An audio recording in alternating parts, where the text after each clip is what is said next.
Good morning and welcome to Seminole Nation Radio Program. I'm your host, Edwin Marshall, coming to you live from KWSH 1260 on the AM dial and KWSH 97.7 on the FM dial from right here in Seminole, Oklahoma.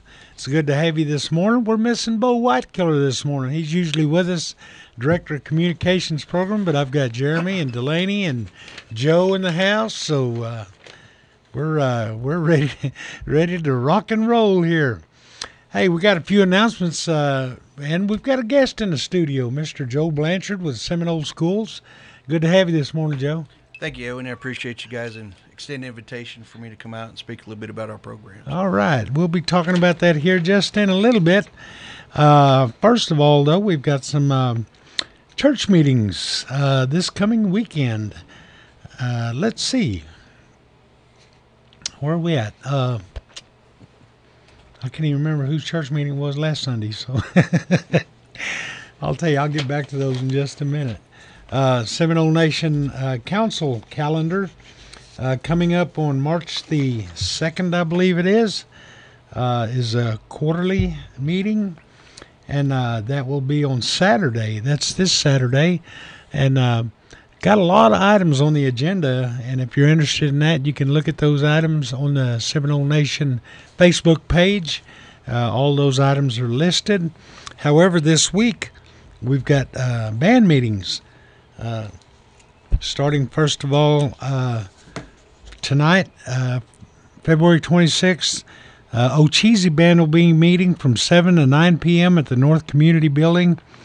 And then on the 28th, Thursday, the Tallahassee Band will be meeting at the North Community from 6 to 9 p.m. And that same night, Fushatchee Band will be meeting at River Mist. That's on Thursday night from 6 to 10 p.m.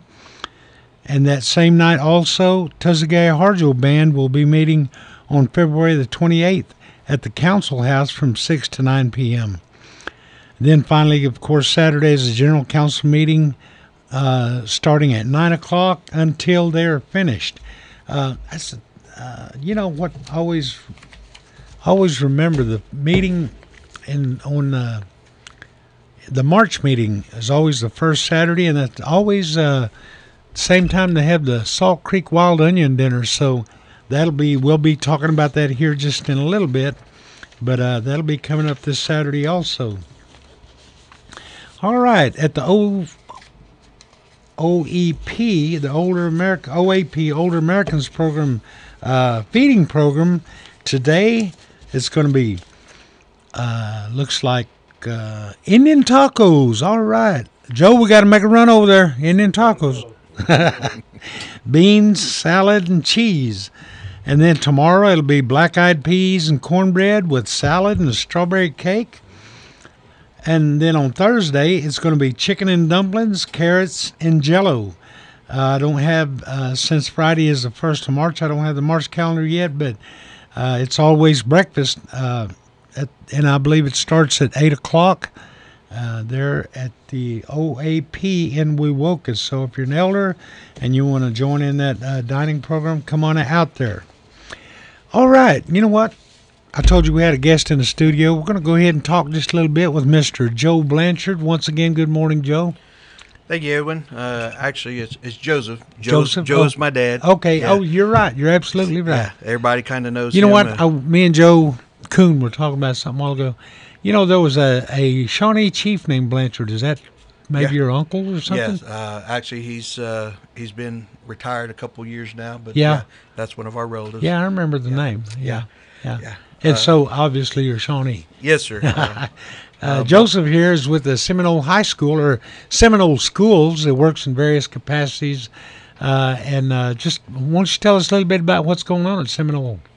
Oh, well, you know, it's that time of year. It's springtime, so basketball's getting ready to wrap up, and so everybody's moving over. Hey, got a team in the playoffs, huh? Yes, we do. The boys won 3 straight this past week over in Kingfisher, and so they're in the area tournament starting this Thursday down in Washington. They play 8 o'clock against a good Anadarko squad. Oh, man, that's always a good team. Oh, yeah.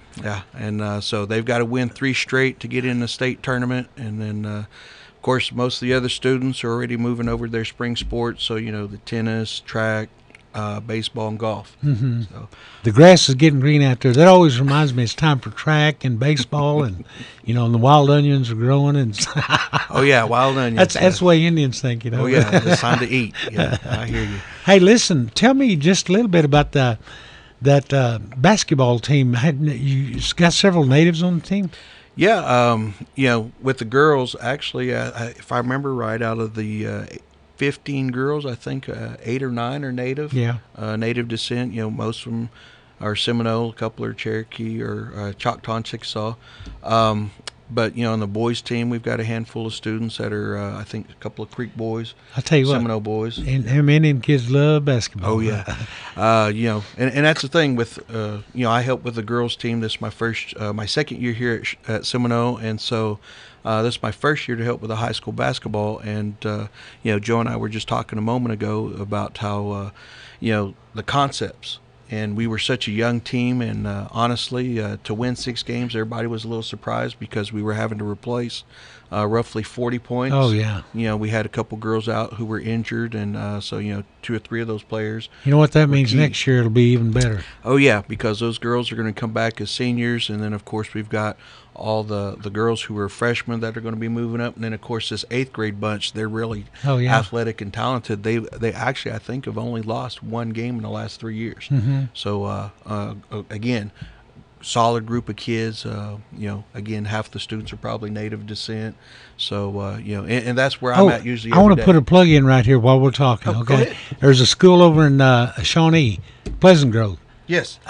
It's coached by coached by a Seminole and a Creek couple, Rosie and Cap Coon, state champions in the small in the middle. I guess you call the middle school range. They're the 7th, 8th grade. They're the ORS, Oklahoma Rural Education School System. Yeah. Hey, we want to send a shout out to them. Congratulations. But back to Seminole. So we've got 3 wins in a row. We're kind of making a comeback here. Well, the boys actually last week in districts, there was one of those things where they unexpectedly had a loss against Blanchard, and so they had to fight and do it the hard way, and so they won 3 games this past Thursday, Friday, and Saturday. Makes you appreciate the wins when you take a loss every once in a while. Oh yeah. Well, whenever you lose, it always helps get you recentered, you refocused. Yeah. So, and at this time of the year, it's probably what they needed as they make a run at state. Yeah. How about baseball and softball? What's it looking like? Oh, I don't play a whole lot of slow pitch. Slow pitch is that's a weekend game. But, we a lot of good athletes again for those sports. Baseball, again, I think last year they started about 6 freshmen.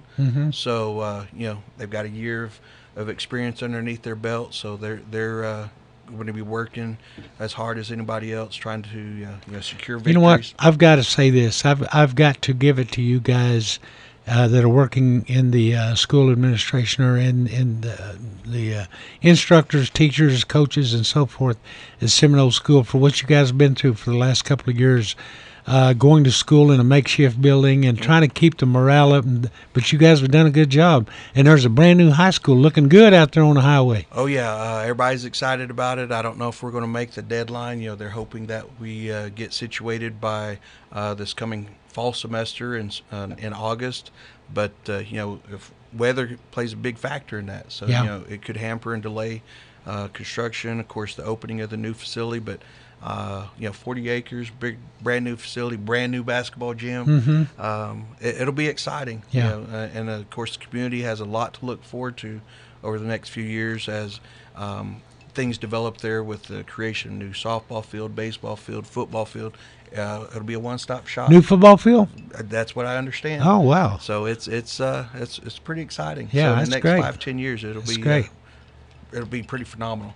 Joe and I went to the high school. They were back in the fall, late fall. There was a Native American Heritage Day there. Yes. And kids were great. I mean, they were just great. We really enjoyed that. And, of course, the staff there was really accommodating and real friendly. And we had a good time at Seminole High School. Well, I appreciate that. A lot of work goes into that.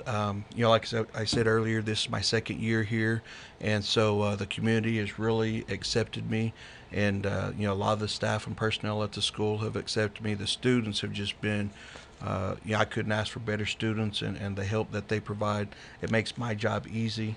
And other than being at the middle school, that's my primary site, but I also go to the high school quite a bit.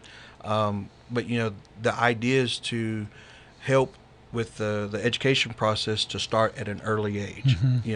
Help get them on the right path and get them structured and into some type of schedule system, and find some of those weaknesses and eliminate those at an earlier age instead of waiting till they get into high school, whereas sometimes it's beyond their capabilities.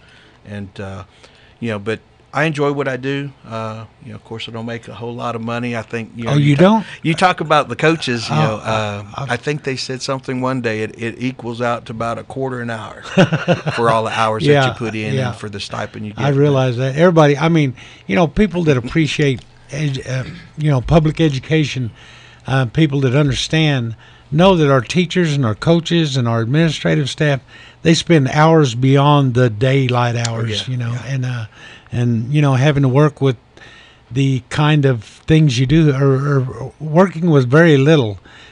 So many times I've seen teachers and some of the staff at the school give out of their own pockets just so that the kids will have enough equipment. Sometimes supplies, and so you can't say enough about school staff. I guarantee you. Well, and kind of going on what you were saying earlier, I have to give a shout out to my administrators. Mr. Dean, he's my principal at the middle school, but he's also director of Indian Ed, and then Mr. Osborne, he's principal at the high school. But Mr. Gacious, they give me a lot of latitude to move and just be constructive and create a lot of things.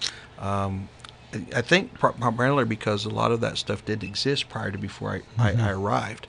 And so a lot of the ideas I have just kind of based off of where I grew up in Shawnee. So I look at some of the things that they have there. Of course, a lot more students, a lot more money and sponsorship, but still trying to do what we can with a little bit that we have. Speaking of resources, school resources and stuff like that, you see what's going on at the state level now.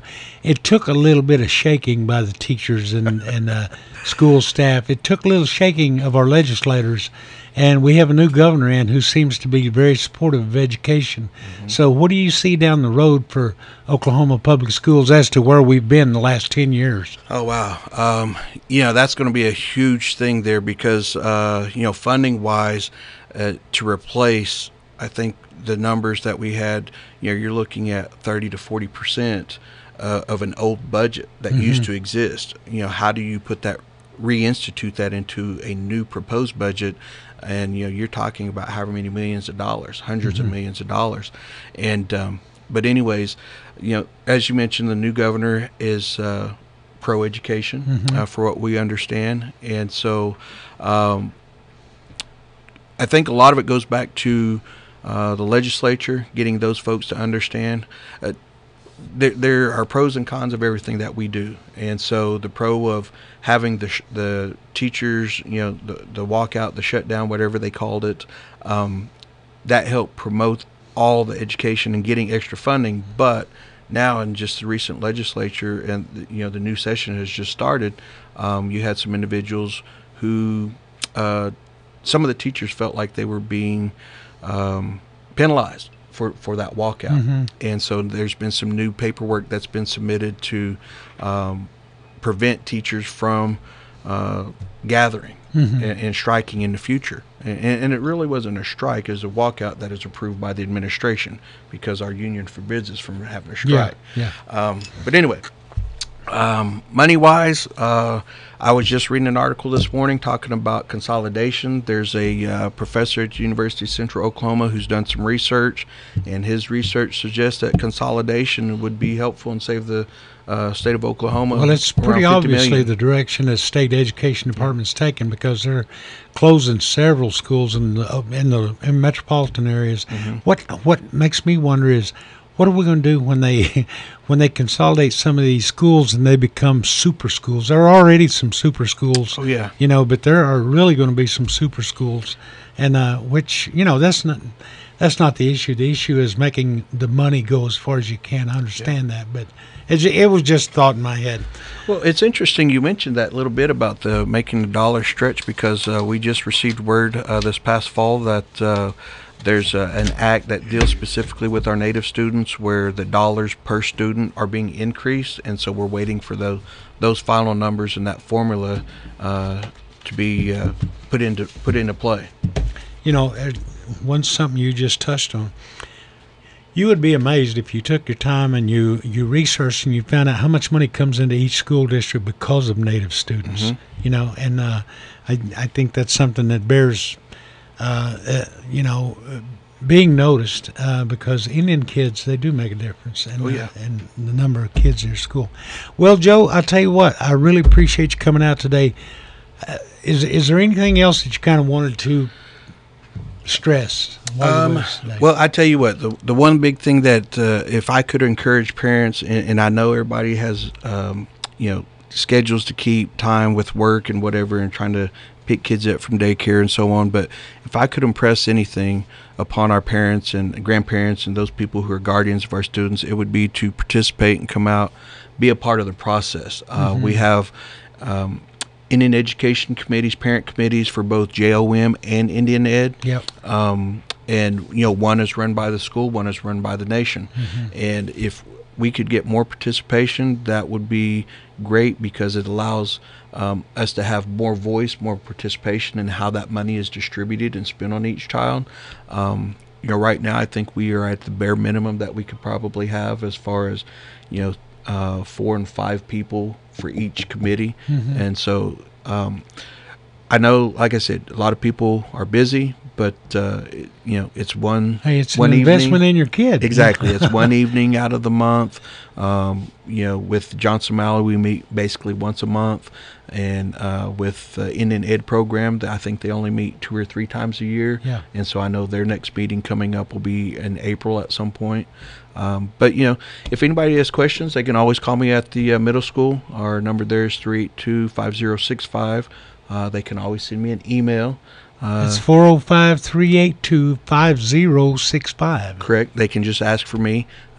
Most of the kids and staff know me as Coach B, so it's not hard to find me. All right. But yeah, again, appreciate you guys asking me out. I'm glad you came out. We like to hear more and more about our kids and their education. We all fuss and complain. We were back in the teachers saying we supported them, but real support comes from at home. And if you want to get them, you want to support your kid, get involved with them at school, right? Yes, sir. All right. Thanks, Joe. All right. Appreciate it. Manu. All right. We'll got a little PSA for you, and we'll be right back with the Seminole Nation radio program. It's Stone Go. This is Jeremy Foltz with highlights from the nation. A concerned citizens meeting was held on Saturday at the Best Western in Seminole. Chief Chilcote mentioned one of the main reasons for the meeting. One of the reasons why we're here today as this group was called Concerned Citizens, because there was a resolution that was brought up on the floor, and the resolution is to start the proceedings of my removal. Chief also outlined the proceedings of Tribal Resolution 2019-21, sponsored by Representative Thomas Yahola of the Northcutt Parjo Band. This first round has to have 15 votes. If it has 15 votes and the resolution is approved, then it will go to the next level. And that next level then is another resolution, and that resolution will be brought on the floor again, just like this one, and it has to have supermajority of 19 votes for me to be removed. Many people shared their opinion about the papers presented to Chief Chilcote, but a common theme of the meeting was everyone is needed to be involved at the band level so your voice is heard. One young gentleman got up and had this to say. Our younger ones my age and younger than me, they've been consumed by the colonization. They don't respect the land, their people, and their history and their culture. You can watch the entire Concerned Citizens video, which is now currently uploading to YouTube and Facebook. And watch live on YouTube this weekend as the General Council will be holding a quarterly meeting on Saturday at 10 a.m. Be sure to join us next week as our in-studio guest will be General Council Secretary Valentina Tiger. Hopefully the third time is the charm. And that is your highlights from the nation. Mado Jagajisjay. All right, welcome back to Seminole Nation Radio Program. I'm Edwin Marshall. I'm your host. And joining me at the desk, Mr. Joe Kuhn, Director of the Language Program. Stonewall, Joe? Yes, Stongazo. Stores at Chinokirondo Essen. I'm here. Yeah. Well, Legend Mahito, see he's angiran. Yeah. All right. Well, we got a few more announcements, and then I'll tell you what, Mr. Joe Blanchard got a lot of good stuff going on at Seminole High School. You know, you're kind of you're pretty familiar with Joe working out there. Yeah, I talk about him all the time. Good things. All right. Okay, real quickly here, the Commodity Food Program has a additional program, a special program called the Commodity Supplement Food Program. It's a food assistance program for all Seminole County, Oklahoma senior citizens. I didn't say Seminole Nation members. I said Seminole County senior citizens. You don't have to be enrolled with a federally recognized tribe. To qualify, all you have to be a 6-year or older, reside in Seminole County, and meet the income guidelines of 130% poverty rate. And you must provide proof of eligibility. For more information, you can call 405-234-5240. Also, Seminole Nation BCR Commission is pleased to announce they'll be open the last Saturday of the month from 9 to 1, and those Saturdays are March 30th, April 27th, May 25th, and June 29th. They were already open last Saturday, so that doesn't count, but it'll be the last Saturday of each month. It's a 6-month trial. I think everybody would appreciate that, being able to get your car tag on Saturday. I just came from there the other day.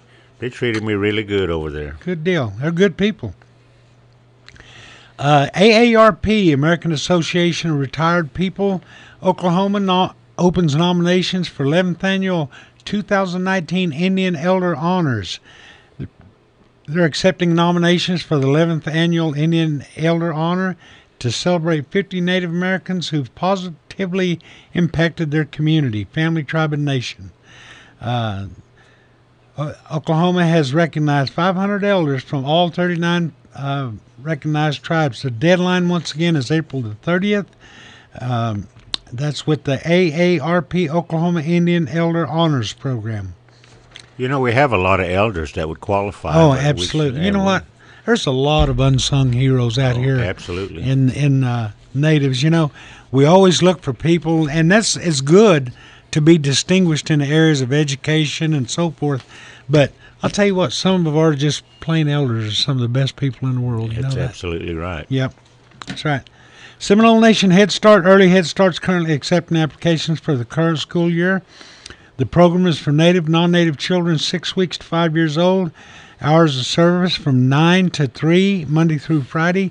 And they have 4 sites: Miccosukee Mission, the Admin Center in Seminole, Barking Water in Wewoka, and River Mist in Kanawha. For more information, you can call the administrative office at 405-234-5265. Seminole After School Program. That's through Seminole Schools, Monday through Thursday from 3:15 to 6 o'clock. The program is actually called Hubwidagi Yikchagat, which means strong students, strong kids. It's at the Northwood Cafeteria here in Seminole. For more information on that, you can contact the Hubwidagi Yikchagat program at 405-257-7261. Now, those are the kids we're helping right now. Right, exactly. Yeah.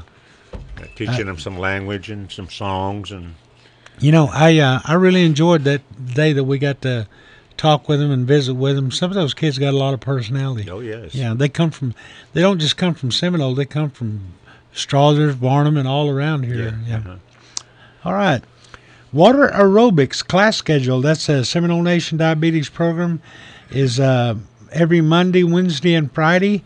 Mondays from 2 to 3, and then 6:45 to 7:45, and then Wednesdays from 2 to 3, and Thursdays from 6:45 to 7:45. I believe that's at the Seminole State College pool.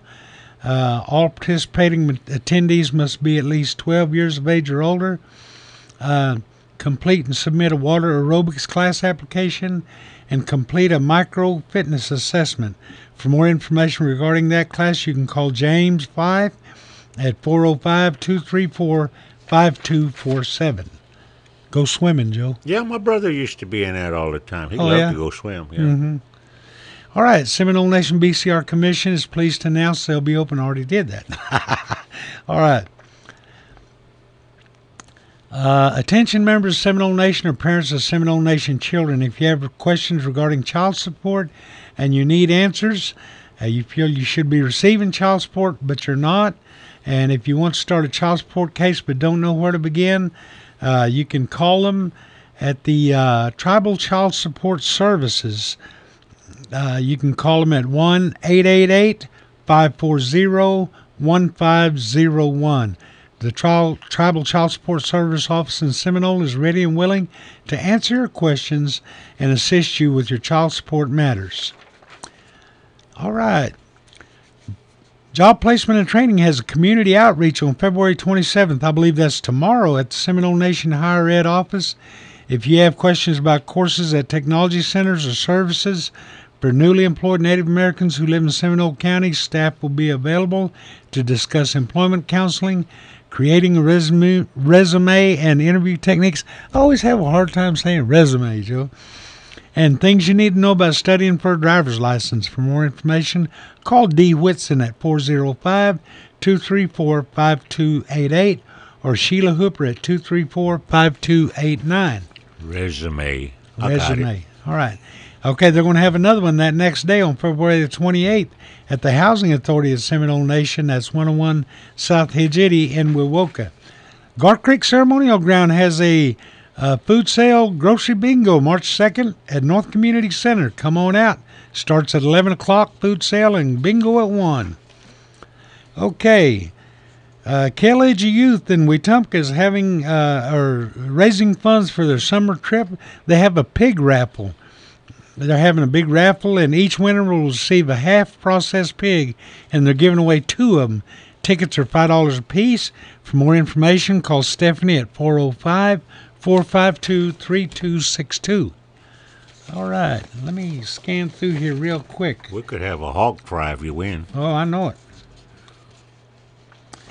All right, Joe, I'll tell you what, we got a lot of events coming up, but we will be back next week because we're running out of time. And one of the things that we always want to do, and we've started doing on this show, is offering or doing some hymn singing to close the show out. And Joe, of course, our resident hymn singer, usually leads the song and does a great job. So, Joe, I'm going to let you close the show out today. I'm sure you got a song picked out, even though you're a little bit Yoksini. I know you'll do a good job. I'm going to try. All right. Jehodo Sakatis Jina O Sakatis Momes Komit Awatskim O Kapi Yakatis Alwin Mikosapak Apiana Ayetan Chiajigo Momes Komit Awatskin O Kapi Yakatis Alwin Jeho. The new 97.7 FM and 1260 AM KWSH.